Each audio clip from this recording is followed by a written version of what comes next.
Chapter 21. Inside the car, Nolan looked out of the car window absently, as if he was still pondering about what Maisie had said. Lost in his train of thoughts, he did not hear Quincy calling out to him repeatedly. "Sir." Quincy raised his voice. Finally. Nolan came back to his senses and rubbed his forehead. "What is it?" Quincy held up the phone to him.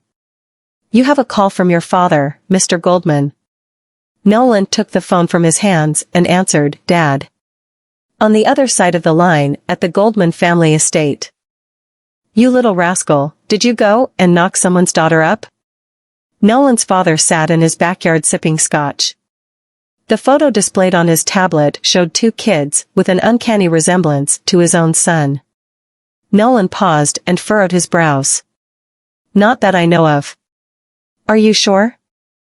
"Then how do you explain these two kids' royal crown? Entertainment company, signed? They look just like you." The old man slammed his glass on the table. "I want to see these two children." "Dad, I haven't slept with any women at all. These kids can't possibly be related to me." Though he may once, Willow had been by his side for the past 6 years, and she was never with child. "Related or not, that shan't concern you. I've already sent someone over to Royal Crown to have them picked up. You can do whatever you want." The old man hung up. Nolan looked up with a frown. "Drive us to the Goldman estate." The car headed toward the countryside. Along the road, the scenery was serene. Daisy leaned against the car window, taking in the scenery of the mountains and forest outside. In complete awe, she exclaimed, "All those mountains and rivers, it's simply gorgeous." Waylon glanced at the bodyguard dressed in black sitting beside him and asked, "Who is asking to meet us?" The gentle-looking old man in the driver's seat turned around and smiled. "It's the owner of the manor. You'll know when you get there. Don't worry, he's not a bad guy." "Mister, why do you all live in the mountains?" Daisy wondered with blinking eyes. Taken by surprise, the old man hesitated, then answered with a smile, "The place where we live is actually called a paradise. It's not exactly in the mountains or woods. The Goldman family estate was built on rich land surrounded by mountains and rivers." Eventually, the car arrived in a quaint town. Daisy's tiny mouth hung open, stunned by the sight of the beautiful houses. She had never seen anything quite like that. After another stretch of road, the car finally stopped outside of a majestic mansion. The old man got out of the car and opened the door to the back seat. The two little children stepped out of the car and gazed up at the beautiful mansion. Their hearts filled with novel curiosity. There were stone paving on the ground at the entrance, green ivy climbing the red brick walls, and a marble fountain splashing water high above the sky. Lush verdant gardens lay sprawling on both sides of the stone-paved path. To the left was a perfectly landscaped medley of flowers, and to the right, amidst the greenery, a charming stone bridge hung over a crystal-clear lake. At the end of the bridge stood a white pavilion. The old man led the two children onto the bridge and made their way to the pavilion. "Sir, I brought the two children here to see you." Nolan's father turned to face the children standing in front of the butler. With a flicker of surprise in his eyes, he then smiled and waved at them. "Sweet children, come to Grandpa." Waylon and Daisy exchanged a quick glance and walked toward the old man. Nolan's father studied the two children's faces. He focused his attention on the boy's features and asked with a smile, "What is your name, boy?" "Waylon Vanderbilt," Waylon answered obediently. Nolan's father nodded in response and looked over at the little girl. "And what about you?" "Grandpa, my name is Daisy Vanderbilt." Daisy blinked. It was as if there was a brilliant galaxy of stars hidden in her eyes. Nolan's father chuckled with joy and ushered the children to sit next to him. Chapter 22. Daisy turned her head to look at him. "We, too, have also seen a man who looks a lot like us." "Oh?" Nolan's father was just about to pose his question when he heard the loud greeting of the bodyguard standing by the garden. "Good day, Mr. Goldman." Nolan marched right into the pavilion. He glanced at the two children sitting next to his old man and finally said, "Dad, how could you bring these children here without asking? And why can't I? These children look just like you, so I invited them over to be my guests. Is there a problem?" Nolan's father patted Daisy's head, then gave each of the children a slice of frosted cake. "Here, have a bite, this is the best frosted cake in town." "Thank you, Grandpa." The two kids took the cake offered to them. With a loud nom, Daisy held the cake in her palm, unable to wait a moment longer, and took a huge bite. Nolan felt helpless. He had not expected his father to bring them all the way here just because of a photo he saw. "Wait here, you two munchkins, Grandpa will be back real soon." As soon as Nolan's father finished speaking, he got up and faced Nolan. "Come with me." Watching them walk off, Daisy turned to face Waylon. "Is this man really our grandpa? From the looks of it, he seems to like us very much." As long as Grandpa likes us enough, we'll be able to acknowledge our daddy and kidnap him home with us." Daisy nodded in agreement. Meanwhile, in the study, "Dad, they really are unrelated to me. You can't just bring the kids over just because they resemble me, if their parents start to worry about them." Before Nolan could finish speaking, his father interrupted him. "What are you panicking for? I couldn't care less about whether they are yours. What matters is that I like those kids." Sitting behind the desk, he looked at Nolan. "You're not getting any younger either. If you had gotten married sooner, your kids would have been their age by now." Nolan kept quiet. "Son, are you 100% sure that you never had children with other women? Because both Waylon Vanderbilt's eyes and Daisy Vanderbilt's features seem to me like they inherited those from you." Nolan was startled. "What did you say their last name was? Was it Vanderbeek or Vanderbilt? You haven't read their information when everything was right beneath your eyes?" Nolan's father tapped the documents on his desk. He had purposely sent someone to the Royal Crown just to obtain background information on the two kids. Nolan held the document in his hand. Name, Waylon Vanderbilt, Daisy Vanderbilt, both 5 years old. Hugging the chessboard in her arms, Daisy walked toward the study room door. She poked her little head through the opening. "Grandpa, I want to play chess with you." Nolan's father was taken by surprise. He smiled and stood up. "Sure, Grandpa would love to play with you." Neglecting his own son, the old man followed Daisy out the door. Nolan turned around to see them walk off. His gaze once again fixed on the papers in his hands. He had not read their information at the time, so he had no idea what their family name was. As it turned out, they were Vanderbilts, and they were both 5 years old. Had Willow been pregnant 6 years ago, followed by a 10-month pregnancy, the child would have been born the following summer, meaning the kid would be 5 years old today. However, Willow was never pregnant. The woman in that room 6 years ago should be Willow, so what had gone wrong? Nolan made his way to the garden. He watched the two kids sitting in the garden, playing chess with his father. Waylon stood beside Daisy. He looked just like a mini bodyguard. "Daisy, who taught you how to play?" "Mommy." Daisy replied proudly. Not only does she know how to play chess, but she can also play 9 men's Morris. Ha ha ha, and I thought you youngsters these days wouldn't know how to enjoy a good game of chess. Chapter 23. On the contrary, Mommy said that we should always learn a thing or two about our ancestry. In fact, Mommy is a fan of antiques, otherwise, Mommy couldn't have come up with her unique designs of Victorian-style antique jewelry back in Staslow. Nolan's father chuckled. "Then, I would really love to meet your mommy one day." Daisy felt triumphant as she had finally gotten her grandpa's attention on Mommy. Nolan glanced at Waylon, who was standing beside him. The little boy raised his hand and wiped his cheek. Then he turned around and gave Nolan a seemingly unfriendly glare.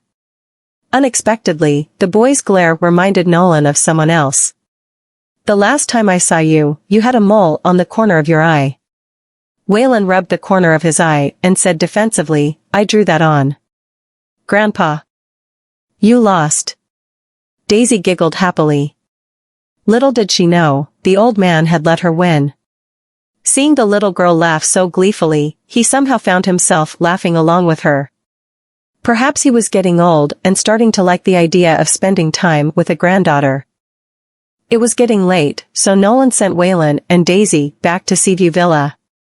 We'll be going now, mister, goodbye. Daisy waved at him. Holding her brother's hand, the two of them hopped their way into the front porch. Nolan did not drive off immediately. Instead, he was lost in his thoughts while he watched their backs as they entered the front door. He had never suspected them of being his own children, but when he found out they were Vanderbilts, he began to wonder. He took out his cell phone and called Willow. At the Vanderbilt manor. Nolan asked again about what happened 6 years ago. Layla walked toward Willow and sat down beside her with a nervous expression. Willow nodded and bit her lip. I don't know why, but I have a feeling that Nolan is a little suspicious of me, especially since that bitch, Maisie, came back. He's been paying her a lot of attention. That night when Nolan had asked about Maisie, she had made up a story, giving Nolan the false impression that what had happened back then was all a scheme laid out by Maisie. She repulsed him. However, as they had been leaving the Vanderbilt manor, she followed them out. To her surprise, she had seen the two of them getting in the same car before driving off. Nolan had not come home that night. She had been too afraid to ask Nolan, so obviously she could only question Maisie. Layla's face turned gloomy. Humph, I knew it. That little bitch was plotting against us. That day at the dinner, she was clearly trying to sabotage us, giving us a motive so that Nolan would suspect us. We can't let her carry on thinking she can do whatever she wants, with that slutty face of hers. How could any man not succumb to her seductions if they spent enough time with her? Mom, I've tried driving that bitch away, but she's just too capable, I can't beat her at all. Willow's patience was wearing thin. With Nolan calling today and questioning her about the incident 6 years ago, it was only a matter of time before Nolan learned the truth. Layla stood up and paced back and forth with a hand on her chin. As if something suddenly clicked in her head, she sneered. Willie. Do you still have the phone number of that old fellow? Willow stuttered, Mr. Baldwin? Yes, after all, Mr. Baldwin had been drooling over that little slut for such a long time. He must feel unsatisfied that he lost his chance to sleep with her 6 years ago. How about we set her up again? This time it has to be flawless. We'll get her so good, she won't be able to worm her way out. Maisie sat in her office sketching design ideas. Ever since her mother's passing, Denna Jewelry had been unable to produce jewelry unique enough to form its own signature style. After Luxella had debuted with their Victorian-style jewelry, Maisie had not created other styles of jewelry since. Chapter 24. Maisie chewed her pen and thought for a long time, but she was stuck in an inspiration drought. Seeing Willow appear outside her door, Maisie put her pen down. There's no one around, you can drop the mushiness, it's nauseating. If this was any other day, Willow would have retorted with a scathing remark. Today, however, she managed to converse in a calm and collected manner. I'm not here to start a fight, I'm well aware that you're far more adept in matters of business. Willow placed the documents she was holding on the table. I'm sure you know the conundrum Venna is currently facing. It just so happens that there's a client who's willing to provide us with an advertising platform. Could you come with me and discuss the contract terms tonight? Maisie picked up the contract folder, skimmed through the pages, then smirked. Sure, I'll go with you. I'll see you tonight then. As Willow turned to leave, her eyes flickered with coldness.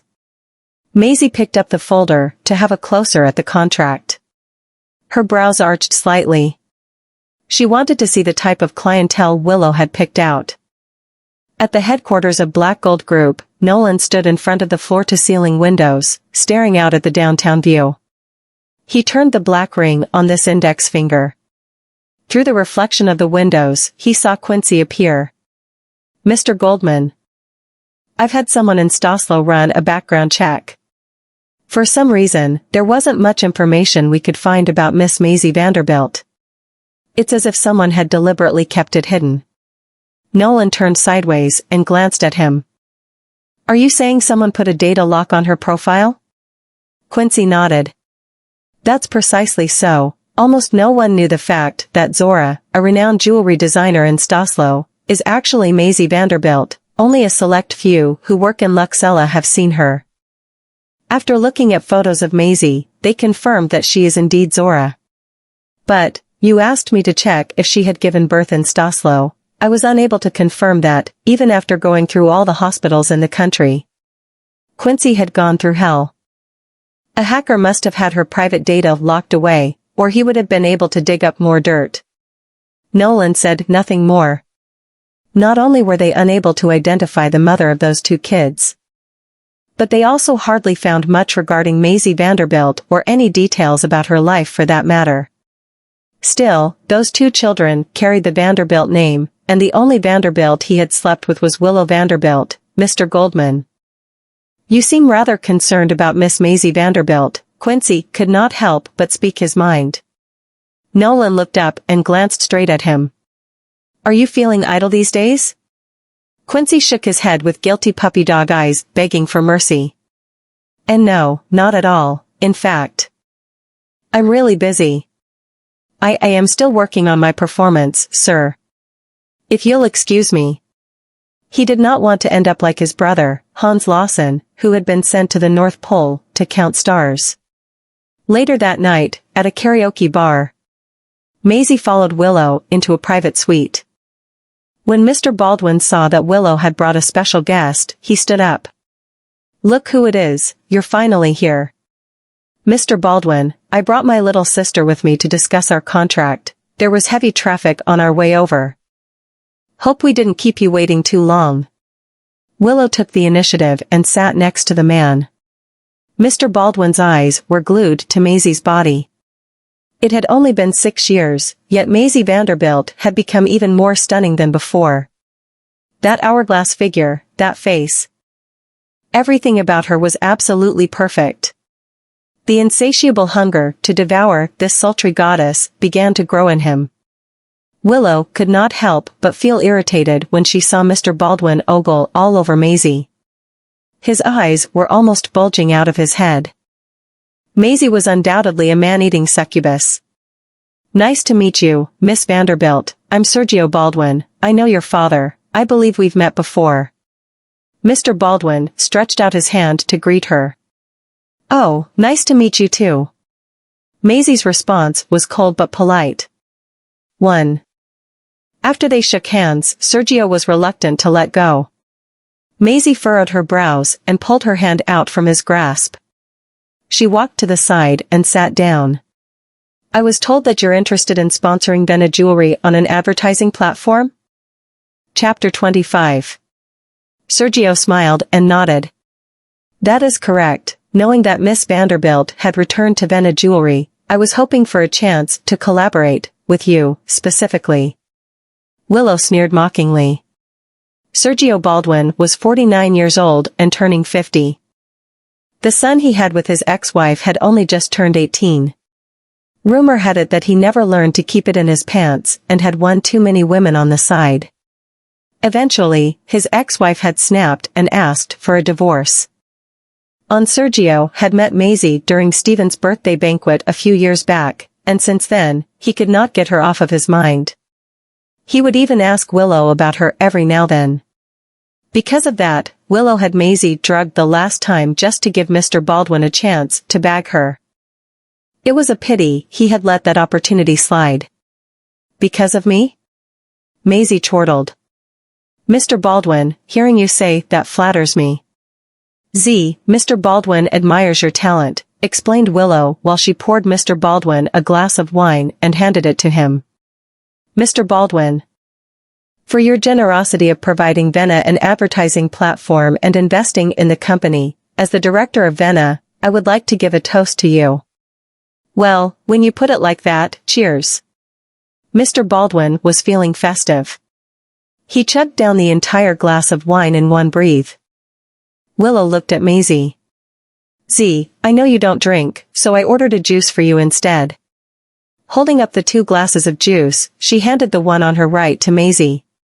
Mr. Baldwin had prepared the juice and had specifically told her that the glass on the left was clean. Maisie took the juice from Willow's hand and lifted the glass against her lips, gently tilting it downward. But before the juice touched her lips, a wave of nausea suddenly hit her, and she gagged. Sergio and Willow were stunned by her sudden reaction. Maisie patted her chest and placed the juice back down, then she smiled and said, "Sorry about that, I haven't eaten anything yet, my tummy is acting up, do you mind if we have something to nibble on?" Sergio was taken aback for a moment, then nodded understandingly. "Yes, of course." "Willow, go get the waiter." Willow felt irritated for being bossed around, but she held it in. Obediently, she went to call the waiter. Maisie turned her gaze to Sergio. "Mr. Baldwin, could you pick a song for me? How about Sweet Dreams?" "Sure, as you wish." After all, the little lamb was already in the lion's den. There was no way she could escape. As Mr. Baldwin got up and walked toward the karaoke machine, Maisie quickly swapped her juice with Willow's. A second after she swapped drinks, Willow walked in. When Willow saw Maisie sipping on the juice, her eyes lit with triumph. "Z, I ordered some food for you, why don't you drink the juice after you've eaten? After all, a chilled drink on an empty stomach is bad for you." Maisie smiled and put her glass down. "Sure." Half an hour later, their glasses were empty, and most of the food had already been eaten. Just then, Maisie's phone suddenly rang. She stood with her phone in her hand. "Excuse me, I have to take this outside, I'll be right back." Willow watched Maisie walk off and stood up to follow her. However, Sergio pulled her back down. "Where do you think you're going? I can't let her get away." She drank the juice. Where could she possibly run off to? Besides, even if she does leave, 3 still have you, won't I? Sergio Baldwin looked at her and let out a sinister cackle. Having finished her own glass of juice, the dumbfounded Willow turned her head around you. "What's that supposed to mean? Do you think I'm an idiot? Obviously, I spiked both drinks, just in case she runs, I'll have you to make up for it." Sergio pulled her into his arms. Willow struggled with all her might. "Don't you know that I'm with Nolan Goldman?" "So what? Nolan is never going to marry a bastard daughter like you. Besides, it's not like we've never slept together before, when you came to me asking for money back then. Didn't you spend the night with me?" Chapter 26. Sergio was never planning to let either one of the Vanderbilt daughters get away tonight. He could just wait until the other one came back, then ravage the both of them. Willow struggled for a little while before the fast-acting drug took effect. Her body went limp. Too weak to move, her still body leaned against him. Sergio pinned her down. "Come to Daddy." In the ladies' washroom, Maisie knelt in front of the toilet. Holding her throat, she puked out every last bit of the juice. She stood up slowly by supporting her hands on the wall.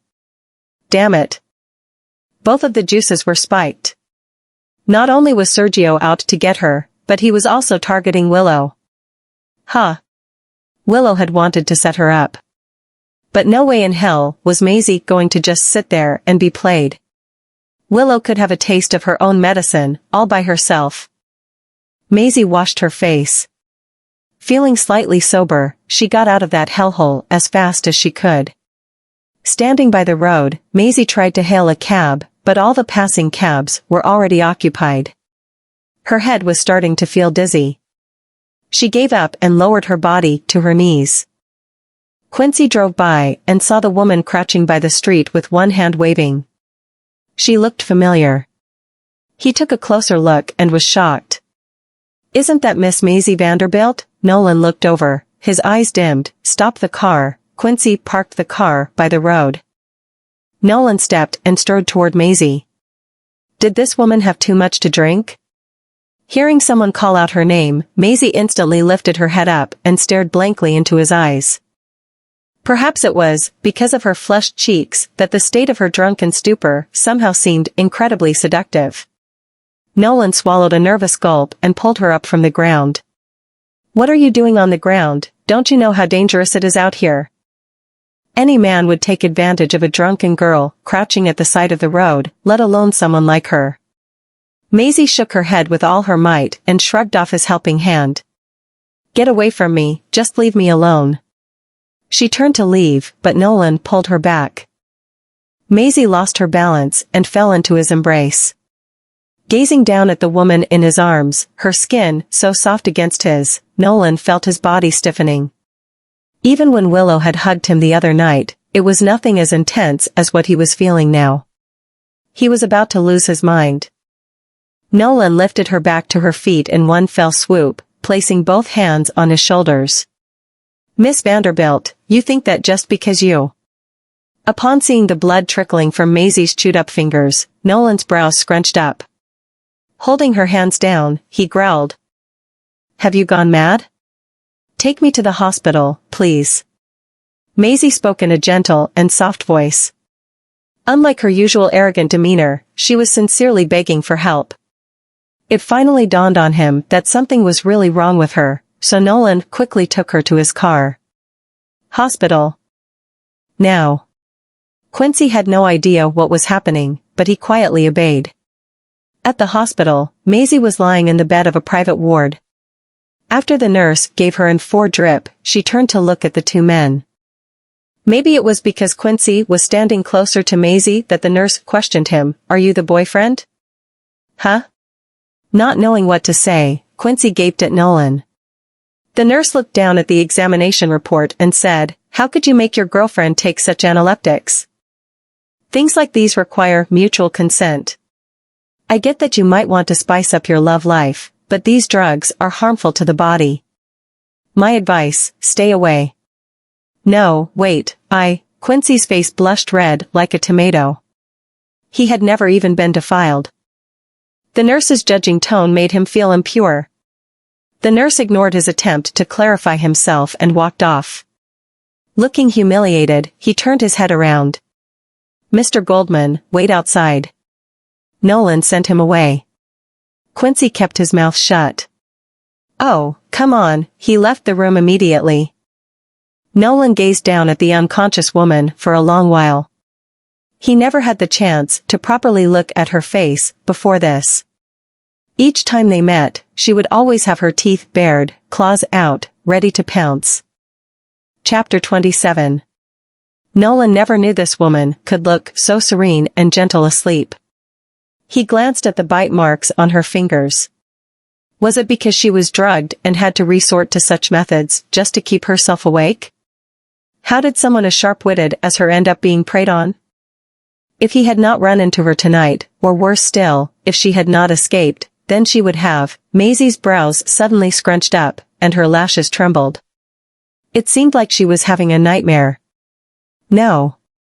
Hearing her scream, Nolan leaned closer to her. Maisie? In her dream. Maisie yet again saw the man ravaging her that fateful night 6 years ago, but this time the man was faceless. Maisie opened her eyes. She was frightened by the magnified face before her eyes, so she lifted her hand instinctively. "Ah. Mr. Goldman. Is everything okay?" Hearing the commotion inside, Quincy barged in through the door. The moment he walked in, he saw a swollen red slap mark on Nolan's cheek. He quickly turned to leave, shutting the door tightly behind him. Mr. Goldman had been slapped in the face. No way was Quincy telling anyone that. So, he saw nothing. Maisie finally came back to her senses. Seeing the storm clouds surrounding Nolan, she blurted awkwardly, "Haha. Why did you suddenly get so close? For a second there, I thought you were a ghost." Nolan brushed his fingers against his throbbing cheek and looked up at her. "This is the kindness I get in return for sending you to the hospital?" "Well, that was completely unintentional," Maisie said in her defense. She lifted her face forward. "How about you give me a slap? And we call it even?" Nolan was done talking to her. He preferred her best when she was asleep. What were you doing at a karaoke bar? Nolan asked. Maisie smiled politely. What's the point in telling you? You wouldn't be pleased with my answer anyway.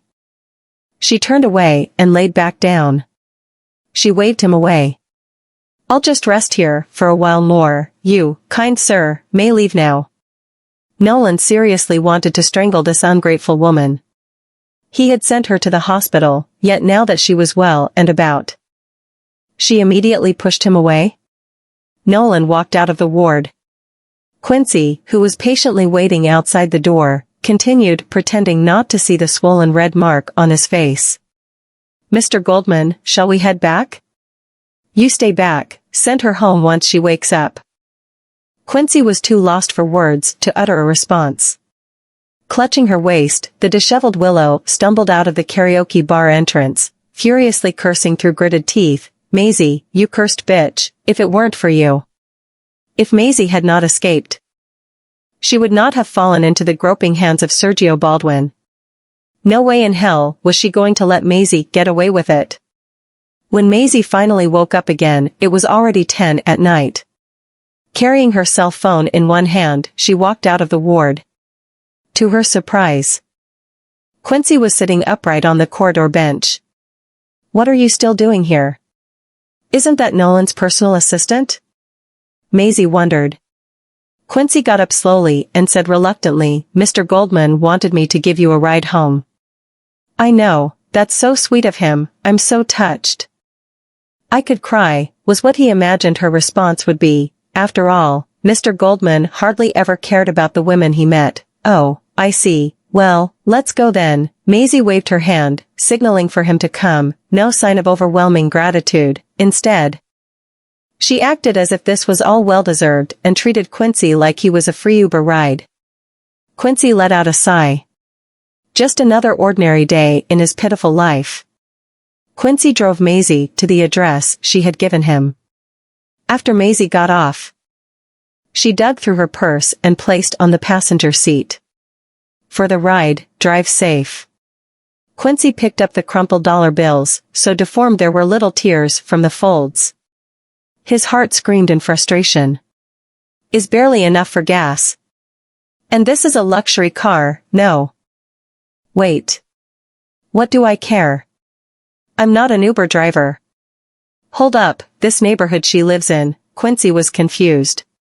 Miss Maisie Vanderbilt is staying in Seaview Villa, too, what are the odds? Chapter 28. The next day in the conference room of Black Gold headquarters. The process of this serious meeting was equivalent to 30 minutes of torture for those in the room, especially since a gloomy aura was permeating from the person sitting in the center seat, which made the executives on both sides quiver. Nolan's head was not in the meeting at all. Instead, it was occupied with a certain cursed woman from last night. Just because he had had a lewd dream all night long, as if he were possessed, all he could see was that woman's face. He must be going insane. When the meeting finally ended, Nolan returned to his office, with his jaw clenched. Holding a bunch of documents, Quincy walked in. Mr. Goldman, you're back from the meeting. Yeah. Nolan sat back in his chair impetuously. We're going swimming tonight. Quincy paused midway while flipping through the documents in his hands and looked up. What? Why the sudden urge to swim? Nolan hesitated before looking up with a straight face and spitting out the words. To cool off. Quincy muttered, oh. As if something came to mind, he exclaimed. By the way, sir, when I sent Miss Vanderbilt home last night. Stop, don't speak of that woman. Nolan was in no mood to hear her name. Quincy kept his mouth shut. All right, maybe he was talking too much. If you're sure about swimming tonight, then I'll cancel your RSVP for Mr. Bouchard's birthday, though. Mr. Goldman SNR really wanted you to be there. Seeing Nolan's irritable expression, Quincy immediately stopped talking. He was only a messenger at Vena Jewelry. While Maisie was passing through the corridor, a couple of employees walked past her, and she overheard their chatter. Have you seen Director Vanderbilt today? She's a stick of walking dynamite, Nothing ever pleases her, she's so hot-tempered when she's hardly capable herself. Too bad she had to be a Vanderbilt. We'll just have to bear with it. Maisie came to a halt and gave them a glance. As if a thought suddenly came to mind, she marched toward Willow's office. I said to leave me alone. Without even looking, Willow threw a folder on her table in the direction of the door. It landed right by Maisie's feet. Maisie picked up the folder and smiled. It's only morning, what got you so riled up? Ah, Maisie, it's you. The events of the night before flashed through Willow's head. With a surge of rage, she marched toward Maisie and lifted her hand up, charging for a slap. Maisie swiftly stopped the incoming slap. Did someone unleash the hounds of hell? Weren't you the one who tried to set me up last night? She had fallen for it once 6 years ago. Did Willow think she would fall for the same trick twice? Only an idiot would be that stupid. I don't know what you're talking about. Willow felt too drained to argue. Then what are you mad at me for? Maisie stared right into her eyes. Unless I wasn't the only one drugged? Willow stammered. She certainly could not let Maisie know what had gone down between her and Mr. Baldwin last night. She pulled her hand back. Did you think Mr. Baldwin wouldn't come after you again just because you got away last night? Once he lays his eyes on something, he'll do whatever it takes to get it. The corner of Maisie's lips curled into a sneer. Just as well, those who lay eyes on me tend to go through hell. The blood drained from Willow's face.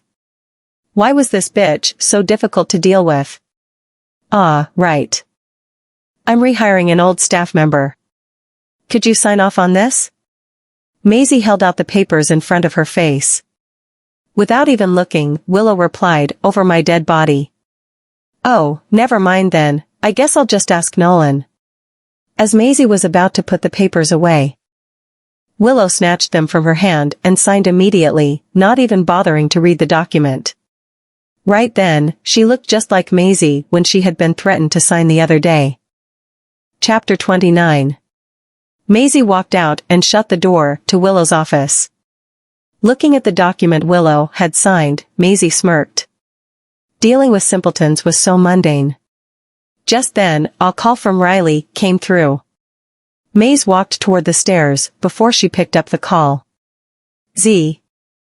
Could you come with me to my Uncle Boucher's birthday party tonight? I told my dad that I would bring the infamous designer, Zora. He's been wanting to meet you since forever. Hearing how excited Riley was, Maisie answered reluctantly, but I don't even know the Bouchers. But I do, since you're back in the country, you should get to know more people, who knows, you might even meet your soulmate tonight. I'm a mother of 3 kids, what soulmate? Maisie sighed. Ah, Z, come on, say you'll go? She could never win against Riley. Thus, Maisie had no choice but to accompany her best friend. Mr. Boucher's birthday banquet was held at the Regal Ballroom. The Bouchers were the real nobility here in the royal capital. The other elite families around paled in comparison to them. Even the Goldmans, who held great authority in Basburg and ranked alongside the Bouchers, would not risk offending them. However, the Goldmans trod in business while the Bouchers were in politics.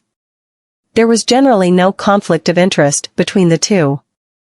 Everyone in Basburg knew the Bouchers had 2 sons. The eldest, Helios Boucher, was an A-list film star in the entertainment industry of Zlokova who had won awards for 2 film festivals. He was known as the nation's hunk with over 200 million fans. Not to mention, he was also a singer and a shareholder of Royal Crown Entertainment Company. It seemed Mr. Boucher's birthday was exclusive only to the rich and powerful. Ordinary elite families like the Vanderbilts did not fit the required eligibility. Z, hurry up. Riley, who was walking up the stairs, turned to hurry Maisie out of the car. The moment she stepped out, Riley's jaw hung ajar. Maisie wore a graceful black and gold dress with a deep neckline and a cinched waist, showing off her slender body. The bottom of the skirt bloomed like a trumpet flower. its petal veins lined with a layer of shimmering gold. T was as if she was wearing a galaxy of stars. The black flower diamond earrings swayed with every step she took. Along with the delicate makeup she had on, she was beautiful. Like a goddess who had come alive from an ancient Greek sculpture. Seeing Riley gaping back at her, Maisie knocked her head with the clutch in her hand. "What are you staring at?" Riley pretended to faint and leaned against her shoulder, taking advantage of her. "Why am I not a man? How infuriating. I'm so jealous of the lucky bastard who gets to end up with you. Marrying such a perfect wife was like hitting the jackpot."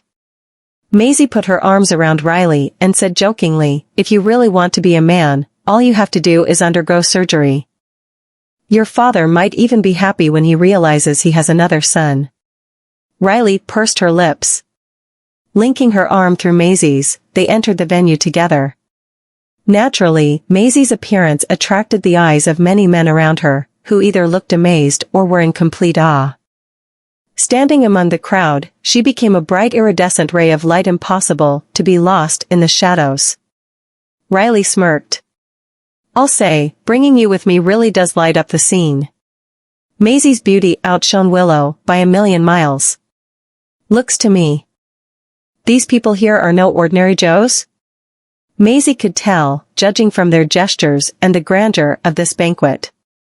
"Why, of course, it's Uncle Boucher's birthday. Only high-ranking officials and the super-rich and powerful are invited. You certainly won't find any lightweights swarming the place. Even the Vanderbilts could never step foot in here." Maisie chuckled. "You do know I'm a Vanderbilt too, right? You're different. You're here as the infamous designer Zora, who was received by the royals of Staslo. You definitely qualify," Riley assured her. Chapter 30. At that moment, two men stood above the stairwell. Leaning against one arm and holding a wine glass in the other, the man in the navy blue suit lowered his gaze onto the mesmerizing silhouette amidst the crowd. He turned to look at Nolan. Lifting up his wrist, he glanced at his watch. Nolan had been staring at the woman for over 10 minutes. "That woman does look rather beautiful." Nolan answered faintly. He had noticed her as soon as she walked in. Whenever the woman moved in the crowd, the gaze of every man around her followed. Eyes burning with lust. Without needing any feigned effort to charm or be flirtatious, her just standing there was enough to keep all eyes on her. Helios Boucher looked at him with a glimpse of surprise. "How rare of you to actually find a woman attractive." For all the years he had known Nolan, never had he heard the man agree out loud to a woman being beautiful. Not even Willow, who was always by his side. Nolan finally looked away.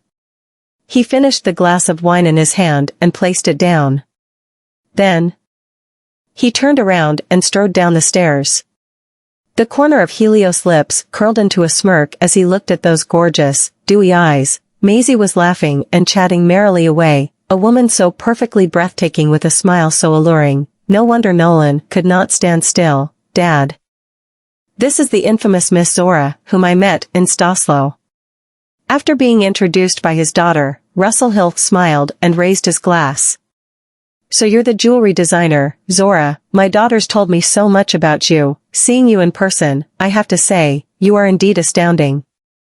Maisie nodded with a grin. "Mr. Hill, you flatter me." Riley was smiling from ear to ear until she saw the man behind Maisie, leaving her feeling completely deflated. Russell lifted his glass politely in the man's direction. "Mr. Goldman." Taken by surprise, Maisie stepped aside and turned to look at Nolan. "Bloody hell, this man is like a phantom who just won't stop haunting me." Nolan gave her a passing glance, and then he looked back at Russell before clinking their glasses. He held the wine glass against his lips and saw Riley. "This is CAS?" Russell introduced them with a smile. "This is my daughter, Riley Hill." A wave of embarrassment washed over Riley's face. "Oh, crap, I see, you're Miss Hill." Nolan took a sip of wine and cracked a smirk. "I bumped into Miss Hill not so long ago at the police station." Russell glared at Riley. Did you get yourself into trouble again? Riley made a pitiful pouting face and hid behind Maisie. Dad, I swear I didn't, it was all a misunderstanding. Maisie glanced at Nolan, who seemed to be enjoying this. She turned to face Russell and feigned a grin. Mr. Hill, Riley was at the station because of me. I accidentally crashed into Mr. Goldman's car. She was only there to help me. Looking rather disconcerted, Russell nodded. Nolan looked at her. This woman would actually sacrifice herself just to protect a friend. It sure is lively over here. A voice slowly came close. A man wearing a tailored navy blue suit approached them. The man exuded elegance. He had flawlessly sculpted features. A face so immaculately handsome it was beyond words. With his innate grace and nobility, along with that dreamy face, he seemed heaven-sent. How should one describe him? He was the very definition of a Prince Charming who had stepped out of a fairy tale. He was flawless. Helios Boucher Maisie had been aware of his identity since a long time ago. After all, he was a famous singer and an award-winning actor. He only ever appeared in exceptional films. She had seen him in movies, playing a bunch of different characters, but never in real life. Moreover, his name was befitting of his persona, Helios the sun god. Like the first rays of the morning sun illuminating the dark,